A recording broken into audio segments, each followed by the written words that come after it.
കാസർഗോഡ് ജില്ലയിൽ സർക്കാർ ആശുപത്രികളിലെ ഡോക്ടർമാരുടെ ക്ഷാമത്തിന് പരിഹാരമാകാത്തതോടെ രോഗികൾ ദുരിതത്തിൽ. സ്പെഷ്യാലിറ്റി ഡോക്ടർമാരടക്കം 126 ഡോക്ടർമാരുടെ ഒഴിവാണ് ജില്ലയിൽ ഇപ്പോഴുള്ളത്. ഇതോടെ കടം വാങ്ങിയും സ്വകാര്യ ആശുപത്രികളെ ആശ്രയിക്കേണ്ട ഗതികേടിലാണ് രോഗികൾ.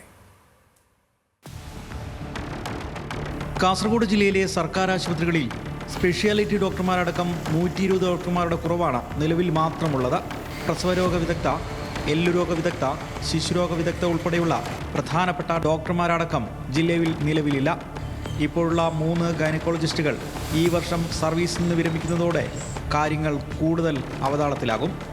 പ്രസവ ചികിത്സയിൽ ജില്ലയിൽ ഏറ്റവും കൂടുതൽ ഗർഭിണികൾ ചികിത്സ തേടിയെത്തുന്നത് കാസർഗോഡ് ജനറൽ ആശുപത്രിയിലും കാഞ്ഞങ്ങാട്ടെ ജില്ലാ ആശുപത്രിയിലും സ്ത്രീകളുടെയും കുട്ടികളുടെയും ആശുപത്രിയിലുമാണ്.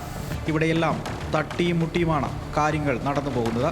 കഴിഞ്ഞ കുറേ കാലമായി കാസർഗോഡ് ജില്ലയിൽ ഡോക്ടർമാരുടെ കുറവുണ്ട്, ജീവനക്കാരുടെ കുറവുണ്ട്. അതുപോലെ തന്നെ മറ്റ് സംവിധാനങ്ങൾ, അടിസ്ഥാന സൗകര്യങ്ങളടക്കം വലിയ രീതിയിലുള്ള പ്രതിസന്ധിയെ നേരിടുന്ന ഒരവസ്ഥയാണ് ജില്ലയെ സംബന്ധിച്ചിടത്തോളം ഉള്ളത്. നിലവിലുണ്ടാകുന്ന ഡോക്ടർമാർ സ്ഥലം മാറിപ്പോയാൽ പകരം ആളുകൾ വരുന്നില്ല എന്നുള്ളതാണ്. താൽക്കാലികമായി കുറേ ആളുകളെ കൊണ്ടുവരുന്നു എന്നതിലും അപ്പുറം സ്ഥിര സംവിധാനം കാസർഗോഡ് ജില്ലയിലെ ഒരു ആശുപത്രിയിലുമില്ല. പ്രത്യേകിച്ചിട്ട് കാസർഗോഡ് ജില്ലാ ആശുപത്രിയൊക്കെ ഒരുപാട് ഉപകരണങ്ങളുള്ള സംവിധാനങ്ങളുള്ള ഒരു ആശുപത്രിയാണ്. പക്ഷേ അതിനാവശ്യമായ ഡോക്ടർമാരെ, ജീവനക്കാരെ സർക്കാരുകൾ ഇവിടെ തയ്യാറാവുന്നില്ല എന്നുള്ളത് ഒരു യാഥാർത്ഥ്യമാണ്. ജില്ലയുടെ മെഡിക്കൽ ഓഫീസർ തന്നെ ഇല്ലാത്ത ഒരവസ്ഥ കാസർഗോഡിനെ സംബന്ധിച്ചിടത്തോളം ഉണ്ട്. ആവശ്യത്തിന് ഡോക്ടർമാരും മറ്റ് ടെക്നീഷ്യന്മാരും ഇല്ലാത്തതിനാൽ കടുത്ത ജോലി സമ്മർദ്ദത്തിലാണ് ഡോക്ടർമാരും. അടുത്തു തന്നെ സംസ്ഥാന തലത്തിൽ നടക്കുന്ന പൊതുസ്ഥലമാറ്റത്തിൽ ജില്ലയിലെ ഡോക്ടർമാരുടെ എണ്ണം വീണ്ടും കുറയാനുള്ള സാധ്യതയുണ്ട്.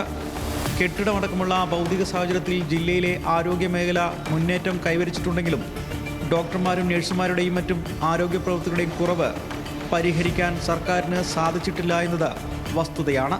അടിയന്തര ചികിത്സ വേണ്ടത് കാസർഗോഡ് സർക്കാർ സംവിധാനങ്ങൾക്കാണ്. ആരോഗ്യമേഖലയിൽ 126-ലധികം ഡോക്ടർമാരുടെ ഒഴിവാണ് ജില്ലയിൽ റിപ്പോർട്ട് ചെയ്തിട്ടുള്ളത്. ഇതിന് അടിയന്തര പരിഹാരം വേണം. കാസർഗോഡ് നിന്നും രതീഷ് വാസ്തവൻ, ന്യൂസ് മലയാളം.